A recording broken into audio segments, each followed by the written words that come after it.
दोस्तों इस वीडियो में सामान्य अध्ययन प्रैक्टिस सेट पेपर देखने वाले हैं। यह वीडियो बीपीएससी टी 4.0 के लिए अत्यंत आवश्यक है, तो आप लोग लास्ट तक जरूर बने रहिएगा। देखिए यह जो है क्लास 9-10, देखिए क्लास 9-10 के लिए है। ये सभी के लिए जो है 6 to 8 9-10 सभी के लिए अति आवश्यक है, तो आप लोग लास्ट तक जरूर बने रहिएगा। तो चलिए शुरू करते हैं क्वेश्चन नंबर फर्स्ट से। कहता है यदि समीकरण इतना बराबर 0 का मूल समान हो तो सी बराबर क्या होने वाला है। तो देखिए 31 का जो राइट आंसर हो जाएगा, यहाँ पे आपको निकालना है सी बराबर। तो डी बराबर क्या होगा, मूल समान है तो डी बराबर 0 होगा। ठीक है, डी बराबर होता क्या है, बी स्क्वायर माइनस 4ac बराबर क्या होता है 0। ठीक है, तो यहाँ पे देखें तो बी की जगह क्या होगा ए, तो ए स्क्वायर माइनस 4, ए की जगह बी और सी की जगह क्या होगा सी बराबर 0। ठीक है, तो यानी ए स्क्वायर बराबर क्या हो जाएगा 4bc। तो सी बराबर क्या होगा ए स्क्वायर बाई 4b, क्या हो जाएगा ए स्क्वायर बाई 4b, यानी इसका right answer A option. Next देखिए, कहता है कि यदि समांतर श्रेणी का सार्वंतर -2 तथा nवां पद an है तो कहता है a17 माइनस, ठीक है, तो यहाँ पे निकालना है आपको a17 माइनस a13। तो यहाँ पे an बराबर क्या होता है a प्लस n-1 इंटू का d। ठीक है, अब यहाँ पे देखिए d का मान दे दिया गया है आपको -2, तो यहाँ पे हो जाएगा d बराबर -2 लेंगे, d बराबर -2 दिया हुआ है। तो a17 माइनस a13, तो a17 माइनस a13 होगा a plus 16d minus a13 होगा a प्लस 12d। ठीक है, यहाँ से यदि देखिएगा तो देखिए ये हो जाएगा माइनस ए से ए कैंसिल, तो यहाँ पे ये हो जाएगा डी। अब 16d में से यहाँ से 12d गया तो बचा कितना 4d, कितना बचा, तो ये हो जाएगा आपको 4d हो जाएगा। ठीक, अब यहाँ पे यदि आप देखें तो 4 और d का मान -2 यानी कितना होगा -8 हो जाएगा। -8 कहे तो सी ऑप्शन। ठीक है, नेक्स्ट क्वेश्चन देखिए, फिर कहता है कि समूहीकृत आंकड़ों का बहुलक और माध्य क्रम से इतना इतना है। ठीक है, तो यहाँ पे कहता है बहुलक और माध्यक दे दिया गया है, तो बहुलक और माध्य दे दिया गया, माध्य का ज्ञात करना है। तो देखिए बहुलक बराबर क्या होता है, बहुलक बराबर होता है 3 गुने माध्यक, बहुलक बराबर 3 गुने माध्यक -2 गुने माध्य। ठीक है, -2 गुने माध्य, तो बहुलक बराबर हो जाएगा 3 गुने माध्यक। ठीक है, -2 गुने माध्य, माध्य कितना है तो 28.5। ठीक है, 28.5, इसको 2 से गुना कीजिएगा, 28.5 गुने 2, 28 दूनी 56, 157, इधर आके जुट जाएगा। ठीक है, इधर आके आपको जुट जाएगा, तो ये हो जाएगा 5 7 7 14 और 5 2 7 1 8 यानी 84.5। अब देखिए तो ये 3 से भाग हो जाएगा, ये ही निकल जाएगा आपको मीडियन। तो देखिए 3 से दे दीजिए भाग, तो 3 दूनी 6, 3 8 24। ठीक है, 3 8 24 और फिर 3 1 3 यानी 28 दशमलव कितना निकल जाएगा 17। इसका राइट आंसर हो जाएगा ए ऑप्शन। नेक्स्ट क्वेश्चन देखिए, नेक्स्ट क्वेश्चन की बात करें, कहता है ए और बी ऐसी संख्या हैं कि ए बी से इतना बड़ी, बी से 40% बड़ी है। यदि ए में 20% कमी की जाती है और बी में 38% की वृद्धि की जाती है, तो ए और बी में कुल मान में कितने प्रतिशत की वृद्धि होगी। तो देखिए यहाँ पे ए, यहाँ पे बी, ए जो है बी से इतना अधिक है, यानी बी को यदि 100 माने तो ए कितना हो जाएगा 140, क्योंकि 40% बड़ी है यानी 140। अब यहाँ पे देखिए, अब कहता है यदि ए में 20% की कमी, ए में यदि आप 20% की कमी कीजिएगा तो यानी ये हो जाएगा कितना, इसका 80% निकाल लीजिए, तो 14 8 112। ठीक, उसके बाद देखिए फिर कहा है बी में जो है 38% की वृद्धि, तो ये हो जाएगा 138। अब कह रहा है तो ए और बी में कुल मान में कितने प्रतिशत की वृद्धि हुई, ए और बी में कुल मान में कितने प्रतिशत की वृद्धि हुई है। तो यहाँ पे यदि आप देखिएगा तो कह रहा है ए और बी में कुल मान में कितने प्रतिशत की वृद्धि हुई है, ए और बी के कुल मान में। तो यहाँ पे ये है आरंभिक, ठीक है, और ये है आपको वर्तमान, ठीक है, ये है वर्तमान और ये है आरंभिक।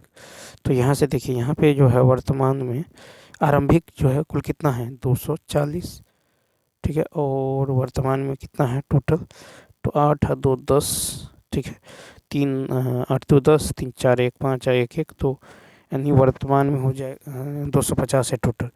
तो यही कह रहा है कि तो ए और बी के कुल मान में, देखिए ए और बी के कुल कह रहा है, ए और बी के कुल मान में कितने प्रतिशत की वृद्धि हुई है। तो इन दोनों में अंतर देख लीजिए, 240 से 250 में कितना का अंतर है, 10 का अंतर है।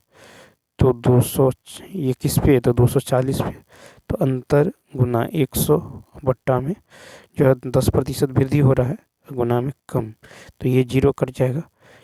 तो कितना हो जाएगा, यानी ये हो जाएगा 4 सही 1/6%, ठीक है, क्या हो जाएगा 4 सही 1/6%, 25 चौका 100, 6 चौक 24, 4 सही 1/6%, यानी सी ऑप्शन। नेक्स्ट देखिए 35 कहता है कि किसके समतुल्य हैं। तो इसको रोकने के लिए आपको 1.2727 रिपीट हो रहा है, इस पर आप लगा देंगे रेकरिंग या बार। तो ये जो हो जाएगा, इसको कैसे लिखेंगे, तो ये इसको लिख लेंगे जो है सो पूरा लिख लीजिए 127, ठीक है, और इसमें से आपको घटाना होगा नॉन रेकरिंग पार्ट, यानी इसमें से एक घटाना होगा। अब बट्टा में देखिए 2 गो पे रेकरिंग है, तो बट्टा में 2 गुण 9 लिखेंगे, ठीक है, क्या लिखेंगे 2 गुण 9। अब देखिए ये जो है रेकरिंग के इस साइड है, ठीक है, इसीलिए रेकरिंग के इस साइड है, इसीलिए नीचे में 0 नहीं देंगे, ठीक है।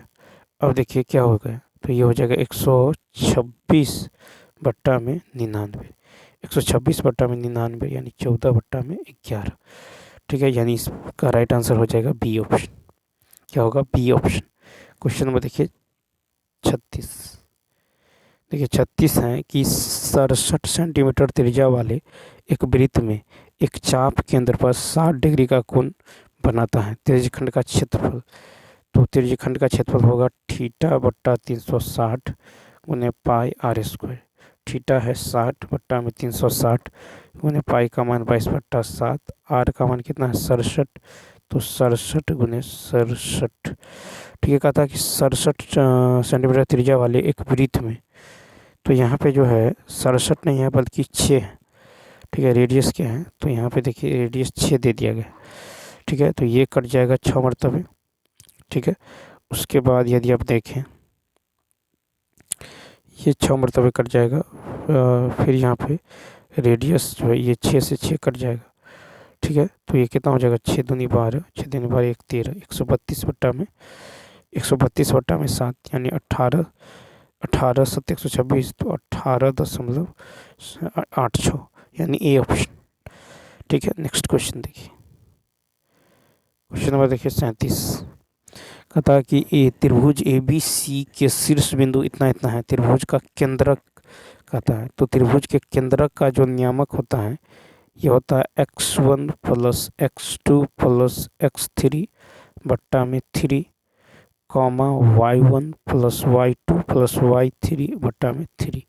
तो देखिए 5 में से 3 गया 2, ठीक है, 5 में से 3 गया 2, 8 में से 2 गया -6, ये कट के कितना होगा -2, तो x यहाँ पे हो जाएगा -2, और यहाँ पे देखिए 5 में से 2 गया तो 4 बट्टा में 3, तो 4 बट्टा में 3, यानी सॉरी 5 में से 2 गया तो 3 हो जाएगा, 3 3 कट जाएगा, यानी 1, तो -2, 1, यानी यहाँ पे राइट आंसर होगा सी ऑप्शन। नेक्स्ट देखिए कहता है कि निम्न का मान ज्ञात करें, ठीक है। 10 स्क्वायर 60, 10 का मान कितना होता है √3 इसका होल स्क्वायर, प्लस 4 sin 45 का मान क्या होता है 1/√2 इसका होल स्क्वायर। फिर देखिए प्लस सेक 30 का मान क्या होता है, तो सेक 30 का मान हो जाएगा आपको 2, तो 2 का स्क्वायर, ठीक है, क्या हो जाएगा, तो सॉरी यहाँ पे है यहाँ पे हो जाएगा 2/√3 का होल स्क्वायर, ठीक है।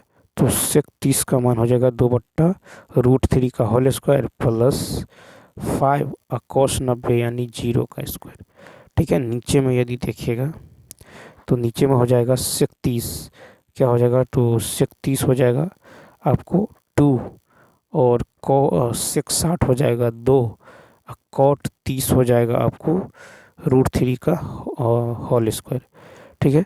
यानी ऊपर में क्या हो जाएगा 3 + 4 गुने 1/2, 3 + 4 गुने 1/2 प्लस 3 + 3 गुने 4/3, ठीक है। नीचे में जो हो जाएगा, नीचे में हो जाएगा 4 - 3 यानी नीचे में तो 1 हो जाएगा, ठीक है। ऊपर में हो जाएगा 3 + 2 + 4, 3 × 2 = 5 × 9 हो जाएगा, ठीक है। कितना हो जाएगा 9 हो जाएगा, यानी E option.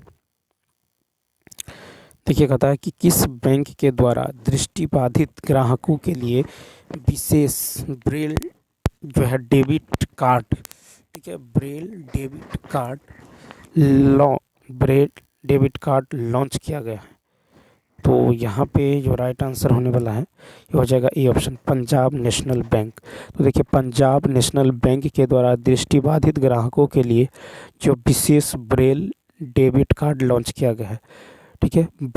Punjab national bank ने दृष्टि ब्रेल डेबिट कार्ड पेश किया है, जो दृष्टिबाधित व्यक्तियों के लिए वित्तीय पहुंच बढ़ाने के उद्देश्य से एक नई पहल है। भारतीय स्टेट बैंक एसबीआई ने भारत भर में सौर ऊर्जा को बढ़ावा देने के लिए जैक्सन इंजीनियर्स लिमिटेड के साथ एक समझौता ज्ञापन पर हस्ताक्षर किए हैं। तो याद रखना है कि दृष्टिबाधित ग्राहकों के लिए ब्रेल डेबिट कार्ड लॉन्च किया है Punjab national bank PNB. Next फिर देखिए कहता है कि मार्च 2024 में पहला वैश्विक असमानता अनुसंधान पुरस्कार से किसे सम्मानित किया गया है, डी ऑप्शन। तो देखिए पहला वैश्विक असमानता अनुसंधान पुरस्कार से जो है जेम्स बॉयस और बीना अग्रवाल को सम्मानित किया गया है, ठीक है। जेम्स बॉयस और बीना अग्रवाल को मार्च 2024 में पहला वैश्विक असमानता अनुसंधान पुरस्कार से सम्मानित किया गया है, ठीक है। उसके बाद देखिए वैश्विक असमानता अनुसंधान पुरस्कार जो है GIRA का उद्देश्य प्रत्येक 2 साल के अंतराल पर वैश्विक असमानताओं को समझने में उत्कृष्ट योगदान देने वाले सभी विषयों के शोधकर्ताओं को मान्यता देना है। कहता किस राज्य के द्वारा जल संसाधन पोर्टल लॉन्च किया गया है, 41 का सी, राजस्थान। तो देखिए राजस्थान राज्य के द्वारा जल संसाधन पोर्टल को लॉन्च किया गया है। जल संसाधन पोर्टल लॉन्च करने वाला भारत का पहला राज्य राजस्थान बना है। समान नागरिक संहिता अपनाने वाला पहला राज्य उत्तराखंड बना है। भारत का पहला मत्स्य पालन अटल इंक्यूबेशन सेंटर केरल राज्य में बनाया गया। जल बजट अपनाने वाला भारत का पहला राज्य केरल बना है। नेक्स्ट फिर कहता है कि मलयालम भाषा के प्रसिद्ध कवि प्रभा वर्मा को उनकी किस जो काव्य कृति के लिए प्रतिष्ठित 33वें सरस्वती सम्मान 2023 से सम्मानित किया गया है, सी ऑप्शन, रौद्र सात्विकम। तो मलयालम भाषा के प्रसिद्ध कवि जो है प्रभा वर्मा को उनकी कृति रौद्र सात्विकम के लिए 33वें सरस्वती सम्मान 2023 से सम्मानित किया गया है। पहला सरस्वती सम्मान 1991 में हरिवंश राय बच्चन को सम्मानित किया गया। पहला सरस्वती सम्मान 1991 में हरिवंश राय बच्चन को सम्मानित किया गया। 33वां व्यास सम्मान उत्तर प्रदेश देखिए 33वां जो है व्यास सम्मान उत्तर प्रदेश मुरादाबाद की प्रसिद्ध हिंदी लेखिका पुष्पा भारती को उनकी कृति यादें और यादें के लिए दिसंबर 2023 में सम्मानित किया गया। 33वां व्यास सम्मान उत्तर प्रदेश जो है मुरादाबाद की हिंदी लेखिका पुष्पा भारती को उनकी कृति यादें और यादें के लिए दिसंबर 2023 से सम्मानित किया गया। कहता है कि पेरिस 2024 समापन समारोह में भारत के जो ध्वजवाहक, ठीक है, ध्वजवाहक किसे बनाया गया, तो समापन में समापन समारोह की यदि बात करें तो डी ऑप्शन। तो देखिए पेरिस 2024 समापन समारोह में भारत के ध्वजवाहक PR श्रीजेश और मनु भाकर। कौन? PR श्रीजेश और मनु भाकर। भारत, ठीक है, मनु भाकर को बनाया गया है। वर्ष 2024 में ओलंपिक का आयोजन जो है देश फ्रांस के पेरिस में किया गया है। पेरिस ओलंपिक 26 जुलाई से 11 अगस्त 2024 तक आयोजित किया गया था। पेरिस ओलंपिक में संयुक्त राज्य अमेरिका 126 पदकों के साथ जो पदक तालिका में जो है पहला स्थान पर रहे हैं। PV सिंधु और टेबल टेनिस खिलाड़ी शरत कमल पेरिस ओलंपिक 2024 के उद्घाटन समारोह के दौरान ध्वजवाहक बने थे। तो PV सिंधु और टेबल टेनिस खिलाड़ी शरत कमल ये पेरिस ओलंपिक 2024 के उद्घाटन के समारोह के दौरान ध्वजवाहक बने। फिर है कि पेरिस ओलंपिक 2024 में भारतीय खिलाड़ियों ने कुल 6 पदक, 1 रजत 5 कांस्य, ठीक है, 1 रजत 5 कांस्य पदक जीतकर पदक तालिका में 71वां स्थान प्राप्त किए हैं। ठीक है, उसके बाद देखिए यहाँ पे देखते हैं खिलाड़ी और स्पर्धा और पदक। तो देखिए मनु भाकर ये महिलाओं की 10 मीटर एयर पिस्टल में कांस्य पदक जीते हैं। ठीक है, मनु भाकर और सरबजोत सिंह तो ये 10 मीटर एयर पिस्टल मिश्रित टीम शूटिंग में भी कांस्य पदक जीते हैं। स्वर्णिम कुशाले तो पुरुषों की 50 मीटर राइफल 3 जो है पोजीशन में 3 पोजीशन में कांस्य पदक जीते हैं। भारतीय पुरुष हॉकी टीम पुरुष हॉकी ये कांस्य पदक जीते हैं नीरज चोपड़ा। ठीक है, भाला फेंक में रजत पदक और अमन शेहरावत ये पुरुषों की फ्रीस्टाइल 57 जो है किग्रा कुश्ती में कांस्य पदक। नेक्स्ट कहता 28 मई 2023 को वीर सावरकर की जन्म दिवस के उपलक्ष्य में नए संसद भवन का उद्घाटन किया गया। कहता जिसमें लोकसभा का डिजाइन किस पर आधारित है? ए ऑप्शन मोर पे। तो 28 मई 2023 को वीर सावरकर की जन्म दिवस के उपलक्ष्य में नए संसद भवन का उद्घाटन किया गया। ठीक है, जिसमें लोकसभा का डिजाइन मोर पर आधारित है। नए संसद भवन में लोकसभा के लिए 888 सीटें और राज्यसभा के लिए 384 सीटें की क्षमता है। ठीक है, फिर है कि राज्यसभा जो है राज्यसभा राष्ट्रीय जो फूल कमल से प्रेरित है, जबकि लोकसभा को जो है राष्ट्रीय पक्षी मोर पर आधारित डिजाइन पर बनाया गया है। ठीक है, तो राज्यसभा ये हो जाएगा कमल और लोकसभा मोर। फिर है कि नए संसद भवन के वास्तुकार विमल पटेल है। नए संसद भवन के वास्तुकार विमल पटेल है। पुराना संसद भवन को संविधान सदन नाम रखा गया। पुराना संसद भवन को संविधान सदन नाम रखा गया है। नेक्स्ट देखिए 45 है भारतीय राष्ट्रीय अनुसंधान संगठन इसरो अपने 55वें जो है स्थापना दिवस पर कौन सी बड़ी जो उपलब्धि हासिल किए हैं? तो A option earth observation satellite 08 का प्रक्षेपण।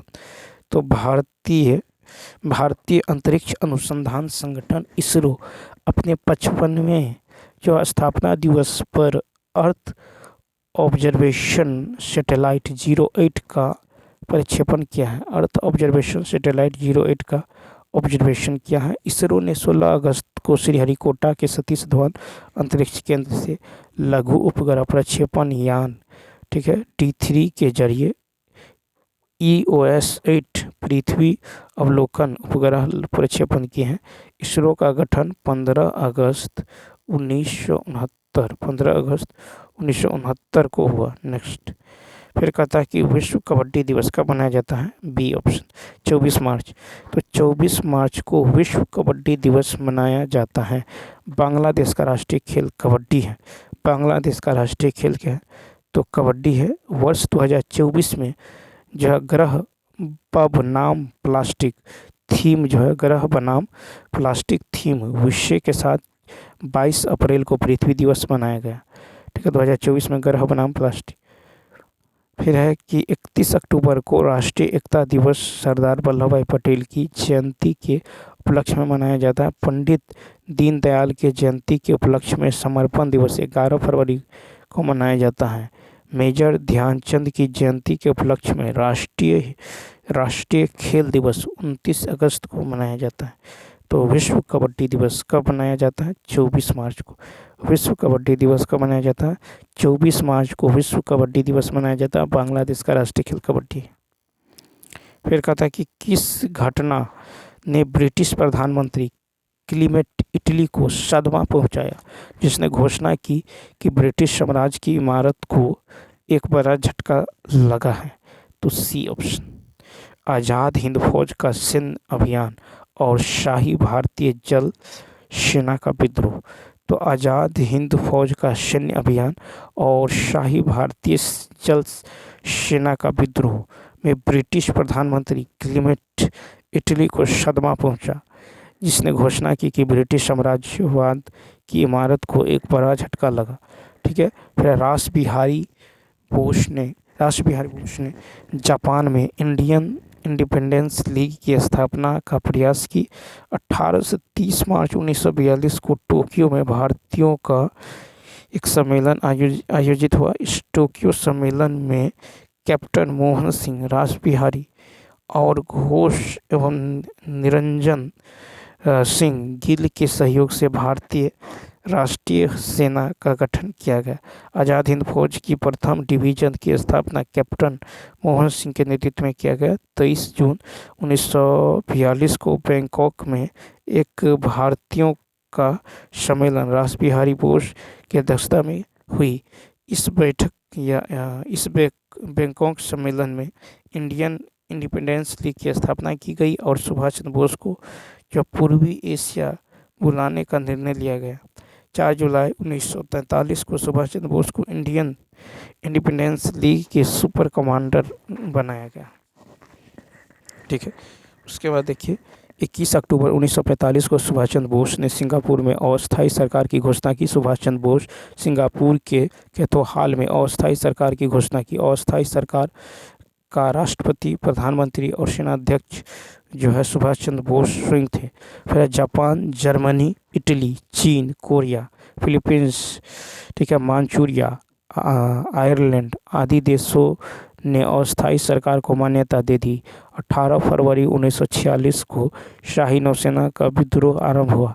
बॉम्बे के नौसैनिक प्रशिक्षण और पोत NS तलवार के नौसैनिकों ने MS खान के नेतृत्व में हड़ताल किया। हड़ताल का मुख्य कारण खराब भोजन, कम वेतन, नस्ली भेदभाव, प्रतिरोध का भावना आदि।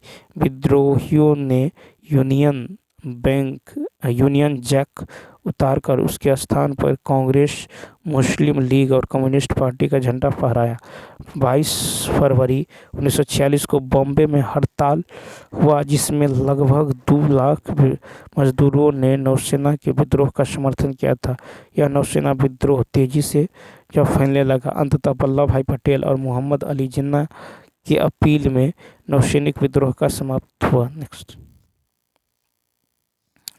कथा सही जो है कालानुक्रम भारतीय स्वतंत्रता संग्राम से जुड़ी घटनाओं को व्यवस्थित करें। 48 का हो जाएगा फर्स्ट ऑप्शन, यानी हो जाएगा कांग्रेस मंत्रालयों का इस्तीफा। फिर हो जाएगा मुस्लिम द्वार में जो है दिवस, उसके बाद व्यक्तिगत सत्याग्रह और उसके बाद है डायरेक्ट एक्शन दिवस।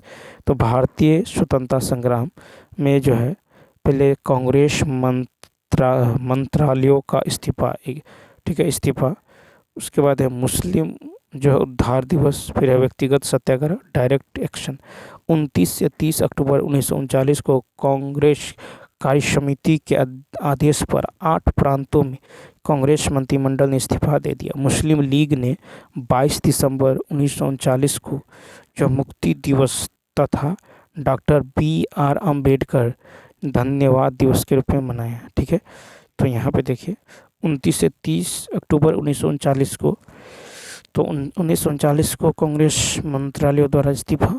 ठीक है। उसके बाद देखिए फिर मुस्लिम लीग ने 22 दिसंबर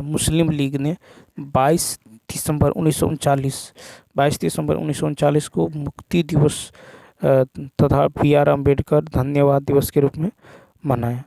फिर है व्यक्तिगत सत्याग्रह, तो ये 17 अक्टूबर 1940 को ठीक है, व्यक्तिगत सत्याग्रह की बात करें 17 अक्टूबर 1940 को आरंभ हुआ। व्यक्तिगत सत्याग्रह पवनार आश्रम महाराष्ट्र से प्रारंभ हुआ। 17 अक्टूबर 1940 को विनोबा भावे, ठीक है, विनोबा भावे पहले सत्याग्रही बने। दूसरी जो है सत्याग्रही जवाहरलाल नेहरू। 16 अगस्त 1946 को मुस्लिम लीग ने पाकिस्तान देश की मांग के लिए जो प्रत्यक्ष कार्रवाई दिवस आरंभ किया। 16 अगस्त 1946 को कैबिनेट मिशन के द्वारा पाकिस्तान देश की मांग को अस्वीकार कर दिया जाता है। फिर है कांग्रेस मंत्रिमंडल का कार्यकाल 1937 से 1939। 1937 के चुनाव में कांग्रेस ने कुल 8 राज्यों में अपनी सरकार बनाई, जहां प्रशासन को सुचारू रूप से चलाने के लिए एक केंद्रीय नियंत्रण परिषद गठित की गई। फिर 3 सितंबर 1939 को ब्रिटेन ने जर्मनी के विरुद्ध युद्ध की घोषणा कर दी। फिर है कि वायसराय ने बिना परामर्श के भारत को भी युद्ध में घसीट दिया। कांग्रेस ने घोषणा की कि यदि युद्ध जो है कांग्रेस ने घोषणा की युद्ध बाद ब्रिटिश सरकार भारत को स्वतंत्र करती है तो वह सहायता करने पर विचार करेगी। वायसराय जो है लिनलिथगो ने आपातकाल की घोषणा कर दी और कांग्रेस की मांग का स्पष्ट उत्तर न देकर औपनिवेशिक स्वराज देने की बात दोहराई। 1 सितंबर 1939 को हिटलर के पोलैंड पर आक्रमण द्वितीय विश्व युद्ध का तत्कालीन कारण था। भारत छोड़ो आंदोलन 9 अगस्त 1942 को प्रारंभ हुआ था। क्वेश्चन नंबर देखिए नेक्स्ट। मुस्लिम लीग के पाकिस्तान प्रस्ताव के पहले 2 राष्ट्रों के सिद्धांतों को किसने प्रतिपादित किया? 49 का बी मोहम्मद इकबाल। तो देखिए मुस्लिम लीग के पाकिस्तान प्रस्ताव के पहले 2 राष्ट्र के सिद्धांत को मोहम्मद इकबाल ने प्रतिपादित किया। मोहम्मद इकबाल ने 1930 में मुस्लिम लीग के इलाहाबाद अधिवेशन में एक अलग राष्ट्र के सिद्धांत का प्रतिपादन किया। चौधरी रहमत अली ने 1933 में पाकिस्तान शब्द का सर्वप्रथम प्रयोग जो है कैम्ब्रिज पंपलेट में नाउ एंड नेवर नामक शीर्षक से किया है। 1940 में मुस्लिम लीग के लाहौर अधिवेशन में मोहम्मद अली जिन्ना ने पाकिस्तान राष्ट्र की मांग की 1940 में। फिर कहता है कि मार्च 1940 में लाहौर अधिवेशन जो है मुस्लिम लीग का द्विराष्ट्र सिद्धांत को मान्यता दी गई। 23 मार्च 1943 को मुस्लिम लीग द्वारा पाकिस्तान दिवस मनाया गया और लियाकत अली खान अंतरिम सरकार 1946 में वित्त मंत्री था, बाद में पाकिस्तान का प्रधानमंत्री बना। फिर सर सैयद अहमद खान अलीगढ़ आंदोलन के संस्थापक था। फिर है कि सर सैयद अहमद खान 1875 में अलीगढ़ में मोहम्मडन एंग्लो ओरिएंटल कॉलेज की स्थापना की और जो 1920 में अलीगढ़ मुस्लिम जो विश्वविद्यालय बन गया। कहता है कि भारतीयों के लिए का नारा किसने दिया? 50 का बी स्वामी दयानंद सरस्वती। भारत भारतीयों के लिए का नारा स्वामी दयानंद सरस्वती ने दी। ठीक है, एनी बेसेंट ने कहा था कि दयानंद सरस्वती प्रथम भारतीय व्यक्ति थे जिन्होंने कहा कि भारत भारतीयों के लिए है। दयानंद सरस्वती पहले व्यक्ति थे जिन्होंने स्वराज शब्द का प्रयोग किया। उन्हें भारत का मार्टिन लूथर किंग कहा जाता है। दयानंद सरस्वती ने 1875 में बम्बई में आर्य समाज की स्थापना की एवं वेदों की लौटो का नारा दिया। आर्य समाज को वैलेंटाइन चिरोल ने जो है भारतीय और शांति का जनक कहा। ठीक है, दयानंद ने 1867 में हरिद्वार कुंभ में पाखंड खंडिनी पताका फहराकर हिंदू धर्म में व्याप्त अंधविश्वासों तथा बुराइयों के विरुद्ध आवाज़ उठाई। दयानंद सरस्वती ने सत्यार्थ प्रकाश एवं वेद भाष्य की रचना की। दयानंद सरस्वती पहले व्यक्ति थे जिन्होंने हिंदी भाषा को राष्ट्रभाषा कहा था। आर्य समाज देश की पहली संस्था थी जिसने अनाथालय विधवा आश्रम खोले। नेक्स्ट, महात्मा गांधी द्वारा 1940 में प्रारंभ किए गए व्यक्तिगत सत्याग्रह के तीसरे सत्याग्रही कौन थे? A option Brahmadatt. तो महात्मा गांधी द्वारा 1940 में प्रारंभ किए गए व्यक्तिगत सत्याग्रह के तीसरे सत्याग्रही ब्रह्मादत्त थे। तो व्यक्तिगत सत्याग्रह के प्रथम एवं द्वितीय सत्याग्रही, प्रथम विनोबा भावे, द्वितीय जवाहरलाल नेहरू थे। फिर व्यक्तिगत सत्याग्रह के चौथे सत्याग्रही सरोजिनी नायडू तथा पांचवें सत्याग्रही जो मजहरुल हक थे। ठीक है, अगस्त प्रस्ताव को अस्वीकार करते हुए अक्टूबर 1940 में गांधी जी ने जो पवनार में कुछ जो है चुने हुए व्यक्तियों को साथ लेकर समिति पैमाने पर सत्याग्रही चलाने का निर्णय लिया। व्यक्तिगत सत्याग्रह का मुख्य उद्देश्य ब्रिटिश भारत सरकार की नीति के प्रति नैतिक विरोध प्रदर्शित करना। विनोबा भावे के अनुदान आंदोलन चलाया गया और 1975 के राष्ट्रीय आपातकाल को विनोबा भावे ने अनुशासन पर्व कहकर संबोधित किया। कथा ऑल इंडिया हरिजन संघ की स्थापना 1932 में किसके द्वारा की गई थी? B option Mahatma Gandhi. All India हरिजन संघ की स्थापना 1932 में महात्मा गांधी द्वारा की गई। पूना समझौता 1932 के बाद महात्मा गांधी के रुचि सविनय अवज्ञा आंदोलन में नहीं रही। अब वह पूरी तरह अस्पृश्यता विरोधी आंदोलन में रुचि लेने लगे। ठीक है, इस प्रकार अखिल भारतीय अस्पृश्यता निवारण लीग की स्थापना, जिसका नाम परिवर्तित कर हरिजन सेवक संघ कर दिया गया। फिर घनश्याम दास बिरला इससे प्रथम अध्यक्ष थे। फिर कि दलित वर्गों को हरिजन नाम जो गांधी जी ने दिए। सितंबर 1932 में जो गांधी जी ने हरिजन कल्याण हेतु अखिल भारतीय अस्पृश्यता निवारण लीग की स्थापना तथा हरिजन नामक साप्ताहिक पत्र का जो प्रकाशन किए। 7 नवंबर 1933 को गांधी जी ने जो वर्धा से हरिजन यात्रा प्रारंभ की और 9 महीने तक जो है उन्होंने देश का दौरा करते हुए लगभग 20,000 किलोमीटर की यात्रा की। यात्रा के दौरान उन्हें कई स्थानों पर काले झंडे दिखाए गए, उनकी सभाओं को भंग कर दिया गया तथा उनके विरुद्ध पर्चे बांटे गए। ठीक है, 7 अक्टूबर 1933 को गांधी जी ने वर्धा से जो हरिजन यात्रा प्रारंभ की। फिर कहा था डॉक्टर B.R. अम्बेडकर द्वारा जो है डॉक्टर अम्बेडकर द्वारा दी ऑल इंडिया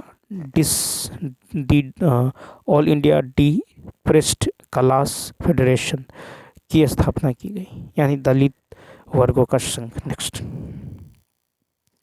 1940 में पटना महिला महाविद्यालय की स्थापना किस समाज द्वारा की गई? C option sisters of the apostolic Carmel.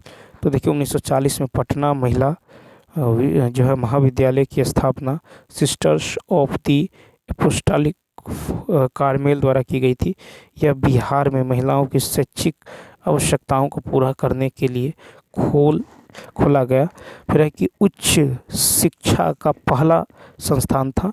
संस्थापक बिशप सुलिवन ने इसका नाम पटना वीमेंस कॉलेज रखा। 1952 में इस कॉलेज को पटना जो विश्वविद्यालय का एक संघटक कॉलेज बना दिया गया। पटना विश्वविद्यालय की स्थापना 1917 में किया गया। पटना कॉलेज की स्थापना 1863 में किया गया।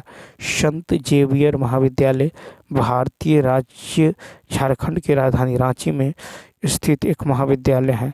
इसकी स्थापना 1944 में पटना के कैथोलिक ईसाई समूह सोसाइटी ऑफ जो है जीमस द्वारा जो है की गई थी। नेक्स्ट कहता है निम्नलिखित में से भारतीय राष्ट्रीय कांग्रेस के किस अधिवेशन में पहली बार मौलिक अधिकारों से संबंधित प्रस्ताव पारित किए गए थे? ए ऑप्शन तो कराची अधिवेशन 1931। भारतीय राष्ट्रीय कांग्रेस कराची अधिवेशन 1931 में पहली बार मौलिक अधिकार से संबंधित प्रस्ताव पारित किए। कराची कांग्रेस अधिवेशन मार्च 1931 में सरदार पटेल की अध्यक्षता में हुआ।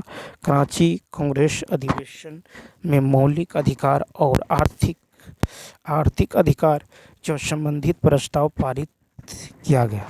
ठीक है, इस अधिवेशन में गांधी जी ने कहा कि गांधी मर सकता है लेकिन गांधीवाद नहीं। सूरत कांग्रेस अधिवेशन रास बिहारी बोस की अध्यक्षता में हुई। फिर इस अधिवेशन में गरम दल को नरम दल द्वारा कांग्रेस से बाहर कर दिया गया। फिर है कि कांग्रेस अधिवेशन की अध्यक्षता गया कांग्रेस अधिवेशन की अध्यक्षता CR दास ने किया। गया कांग्रेस अधिवेशन में उरांव जनजाति ने भाग लिया। नेक्स्ट है, कहता भारत के किस राज्य में सबसे अधिक सूती वस्त्र की मिलें हैं?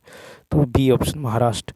तो देखिए भारत के महाराष्ट्र राज्य में सर्वाधिक सूती वस्त्र की मिलें हैं तथा वस्त्र उत्पादन में यह अग्रणी राज्य है। भारत में सूती वस्त्र की राजधानी मुंबई को कहा जाता है। भारत का बोस्टन अहमदाबाद को कहा जाता है। उत्तर भारत का मैनचेस्टर कोयम्बटूर को कहा जाता है। सूती वस्त्र उद्योग भारत का सबसे प्राचीन एवं बड़ा उद्योग है।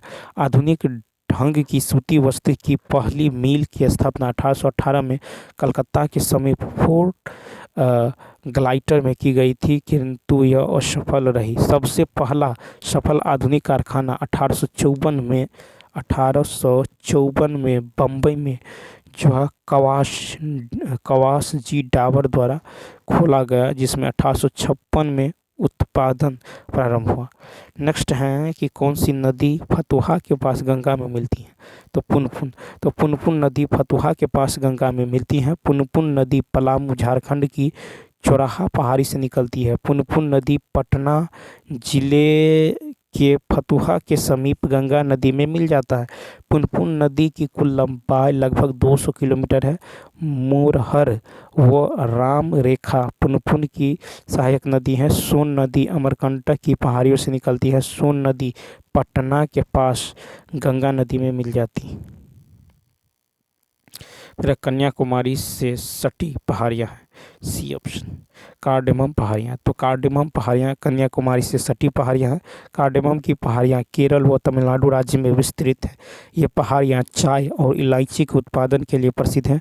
यह पहाड़ियाँ जो है पश्चिमी घाट पर्वत श्रेणी का जो दक्षिणी विस्तार है। नीलगिरी के दक्षिण में स्थित जो अन्नामलाई पहाड़ी की सर्वोच्च चोटी ठीक है अन्नाईमुडी यानी 2695 मीटर है। अन्नाईमुडी जो है दक्षिण भारत की सर्वोच्च चोटी है। फिर गंगा के मैदान को एक खाली स्थान के रूप में वर्णित किया गया है, सी ऑप्शन। तो जो है जियो सिंक्लाइन, ठीक है। तो यहाँ पे देखिए गंगा के मैदान को जियो सिंक्लाइन के रूप में वर्णित किया गया है। जियो सिंक्लाइन शब्द का प्रयोग ऐसे लंबे अपेक्षाकृत संकीर्ण महासागरों के घाटियों के लिए किया जाता है जिनसे अवसादों का जमाव लंबे समय से जारी है, ठीक है। इन अवसादों के ऊपर उठने से वलित हुई पर्वत श्रृंखलाओं का निर्माण हुआ है। उसके बाद ये देखिए कहता कि गंगा के मैदान को जियो स्किन लाइन के रूप में सर्वोत्तम रूप से वर्णित किया गया है। अपर्दन से बने मैदानों को कई भागों में बांटा जा सकता है। समतल प्राय मैदान ये भिन्न भाग होते हैं जो अपक्षय और नदियों के सम्मिलित कार्य से जो है कट कर आधार ताल जो है तक पहुंचते हैं। इस प्रकार के मैदान में धरातल जो है समतल ना होकर हल्की जो है ढाल वाला हो सकता है, ठीक है। उसके बाद देखिए कहता कि कास्ट मैदान जो है जिन क्षेत्रों में चूना पत्थर पाया जाता है वहाँ वर्षा जो है जल भूमिगत जल की विलय क्रिया के कारण बड़ी बड़ी कास्ट गुफाएं बनती हैं जो कालांतर में धंस कर गिरकर समतल का रूप ले लेती है। कहता कि कौन सी एक मीठे पानी की झील है, सी ऑप्शन वुलर झील। तो देखिए वुलर झील एक मीठे पानी की झील है। वुलर झील जम्मू और कश्मीर के जो बांदीपुरा जिले में स्थित एक प्रसिद्ध झील है। यह भारत की सबसे बड़ी ताजे पानी का झील है, ठीक है। फिर है झील जल का स्थिर भाग होता है जो चारों तरफ से स्थलों से घिरा होता है। उत्तर पूर्वी भारत की सबसे बड़ी मीठे पानी की झील लोकटक झील है, उत्तर पूर्वी भारत की। फिर उत्तर तट में अवस्थित भारत की सबसे बड़ी लैगून झील खारे पानी की झील है, ठीक है, उत्तरी सरकार तट में। फिर है कि हवाओं के प्रवाह एवं अपरदन से निर्मित झीलों का जो है प्लाया भी कहते हैं। प्लाया झील मुख्यतः लवणीय होते हैं। राजस्थान की अधिकांश झीलें प्लाया श्रेणी के ही हैं, जैसे सांभर झील, ठीक है, डिडवाना झील, फिर है कि कसर झील आदि। 60 है कि खोला गया अटल सुरंग या रोहतांग सुरंग जोड़ता है, सी ऑप्शन, लेह से मनाली को। तो हाल ही में खोला गया अटल सुरंग या रोहतांग सुरंग लेह से मनाली को जोड़ता है। रोहतांग सुरंग का नाम पूर्व प्रधानमंत्री अटल बिहारी वाजपेयी के नाम पर रखा गया है। अटल सुरंग की लंबाई 9.02 किलोमीटर एवं ऊंचाई 3060 मीटर जो है। अटल सुरंग विश्व की सबसे लंबी जो है राजमार्ग सुरंग है। अटल सुरंग का उद्घाटन प्रधानमंत्री नरेंद्र मोदी ने 3 अक्टूबर 2020 को किया था। अटल सुरंग हिमाचल में रोहतांग दर्रे पर स्थित है। कौन सा राज्य जो है थोरियम उत्पादन में अग्रणी है, बी ऑप्शन, केरल। तो केरल राज्य भारत में थोरियम उत्पादन में क्या है, अग्रणी है। थोरियम के लिए प्रमुख राज्य केरल, आंध्र प्रदेश, उड़ीसा, पश्चिम बंगाल एवं तमिलनाडु है। थोरियम का अयस्क मोनाजाइट, ठीक है, थेरोनाइट, फिर अल्नाइट। थोरियम आवर्त सारणी के जो एक्टिनाइट श्रेणी का तत्व है। थोरियम जो क्लोराइड की सोडियम के साथ निर्वात में गर्म करने पर थोरियम धातु मिलता है। विश्व में मोनाजाइट का सबसे बड़ा भंडार केरल में स्थित है। मोनाजाइट को शांत सल्फ्यूरिक अम्ल में मिलाकर उसके आंशिक क्षारीय विलयन में मिलाने से थोरियम फास्फेट का अवक्षेप प्राप्त होता है। नेक्स्ट है कि भारत की क्षेत्रीय सीमा तट के कितने समुद्री मील खाली स्थान तक समुद्र की ओर फैली हुई है, बी ऑप्शन। तो 12 समुद्री मील, लगभग 21.9 किलोमीटर। तो देखिए भारत की जो है क्षेत्रीय सीमा तट से 12 समुद्री मील या किलोमीटर, लगभग 21.9 किलोमीटर तक समुद्र की ओर फैली हुई है। ठीक है, इसके हवाई क्षेत्र समुद्र, सीबेड और जो सब सॉइल पर तटीय देशों की संप्रभुता होती हैं। ठीक है, एवं इसमें सभी जीवित और गैर जीवित संसाधन शामिल हैं। भारत ने वर्ष 1995 में संयुक्त राष्ट्र समुद्री कार्य कानून संधि को अपनाया। ठीक है, अब देखिए यहाँ पे है इसके तहत जो है समुद्र के संसाधनों को 3 क्षेत्रों में वर्गीकृत किया गया, आंतरिक जल, ठीक है, और प्रादेशिक सागर और एक अन्य आर्थिक क्षेत्र। ठीक है, तो यहाँ पे जो है आंतरिक जल जो है यह बेसलाइन की भूमि के किनारे पर होता है। इसमें खाड़ी और छोटे खंड शामिल होते हैं। और प्रादेशिक सागर कहता है यह बेसलाइन से 12 समुद्री मील की दूरी तक फैला होता है। और अन्य आर्थिक क्षेत्र की बात करें तो यह बेसलाइन से 200 नॉटिकल मील की दूरी तक फैला होता है। फिर है कि यदि मोटर गाड़ी की जो स्टीयरिंग हिल का व्यास घटा दिया जाए तो घुमाने में ड्राइवर को, ये ऑप्शन, अधिक बल लगाना पड़ेगा। यदि मोटर गाड़ी की स्टीयरिंग जो व्हील का व्यास घटा दिया जाए तो उसे घुमाने में जो ड्राइवर को अधिक बल लगाना पड़ेगा। मोटर गाड़ी का स्टीयरिंग जो बल युग्म के सिद्धांत पर कार्य करता है। बल युग्म में बल के क्रिया रेखा की लंबाई जितना कम होगी, बल का परिमाण उतना ही अधिक आरोपित करना पड़ेगा। ठीक है, ठीक इसके विपरीत। ठीक है, बल आघूर्ण अक्ष से दूरी एवं बल के गुणनफल के बराबर होता है, यानी बल आघूर्ण बराबर होता है अक्ष से दूरी गुने बल। नेक्स्ट क्वेश्चन देखिए, कहता संक्रमण धातुएं किस कारण प्रायः अनुचुंबकीय होती हैं? तो सी ऑप्शन, यानी तो कक्षकों में एक या अधिक अयुग्मित इलेक्ट्रॉनों की उपस्थिति। तो संक्रमण धातुएं प्रायः अनुचुंबकीय होते हैं क्योंकि इनके कक्षकों में एक या अधिक अयुग्मित इलेक्ट्रॉन उपस्थित होते हैं। डी ब्लॉक के तत्वों को संक्रमण धातु कहते हैं। ये तत्व वर्ग 3 से 12 तक पाए जाते हैं। ठीक है, ये सभी तत्व एक से अधिक संयोजकता प्रदर्शित करते हैं। जैसे देखिए Sc की यदि बात करें तो ये होगा इसका 4s2 3d1 Ti। इसका 4s2 3d2, ठीक है। इसी प्रकार भी का 4s2 3d3, Cr का होता है 4s1 3d5 और Mn ये मैग्नीज का होता है 4s2 3d5। नेक्स्ट, कौन सी क्षतिग्रस्त जो है कोशिका की मरम्मत नहीं की जा सकती है? बी ऑप्शन मस्तिष्क कोशिकाएं। मस्तिष्क कोशिकाओं की क्षतिग्रस्त कोशिकाओं की मरम्मत नहीं की जा सकती है। मस्तिष्क में दो तरह की कोशिकाएं पाई जाती हैं, न्यूरॉन और जो है न्यूरोगिलिया, ठीक है। न्यूरॉन जो है साधारणतः तंत्रिका कोशिकाएं होती हैं जो आवेग की उत्पत्ति और संवहन में सहायक होती हैं। अत्यधिक विशिष्ट संरचना होने के कारण न्यूरॉन्स में जो विभाजन करने की क्षमता नहीं होती है, जबकि न्यूरोग्लिया में यह क्षमता पाई जाती है।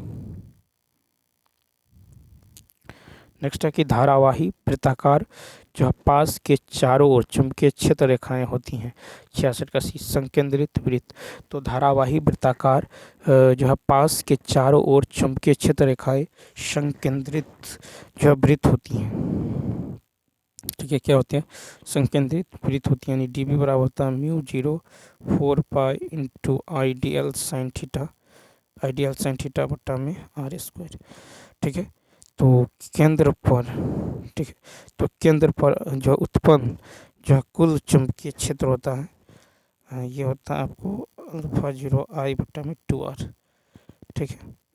अब देखिए नेक्स्ट क्वेश्चन की यदि बात करें तो जिस फलक पर धारा वामावर्त दिशा में बहती हुई दिखाई देती है वह फलक उत्तरी ध्रुव, और जिस फलक का धारा दक्षिणी दिशा में बहती हुई प्रतीत होती है वह फलक जो है दक्षिणी ध्रुव की भांति व्यवहार करता है। क्वेश्चन नंबर देखिए 67। क्वेश्चन नंबर 67 की बात करें, कहता कोशिका के केंद्रक के अतिरिक्त जो किन दो कोशिकांगों में अपने DNA और राइबोसोम होते हैं? 67 का ए लवक और माइटोकॉन्ड्रिया। तो देखिए कोशिका के केंद्रक के अतिरिक्त लवक और माइटोकॉन्ड्रिया दो कोशिकांगों के अपने DNA और राइबोसोम होते हैं।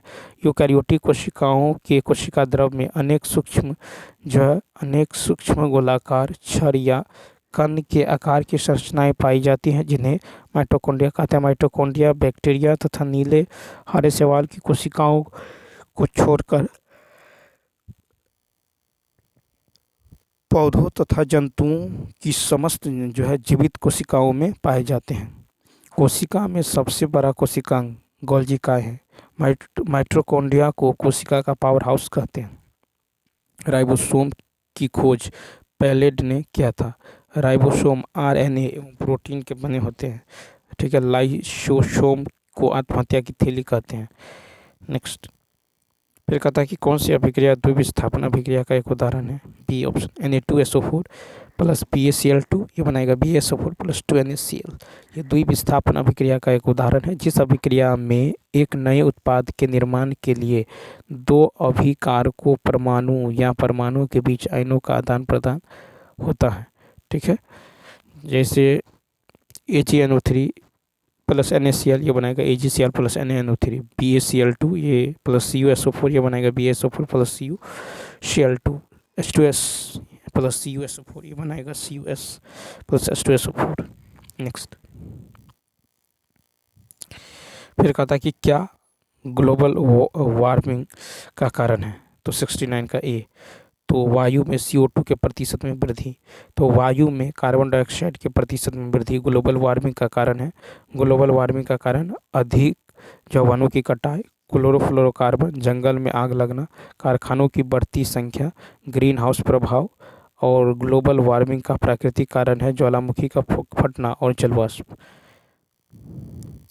नेक्स्ट है भोजन और अन्य पदार्थों का परिवहन ऊपर और नीचे दोनों दिशाओं में जो है आसन सहचर कोशिकाओं की सहायता से चालनी नलिकाओं में होता है। यह प्रक्रिया क्या कहलाती है?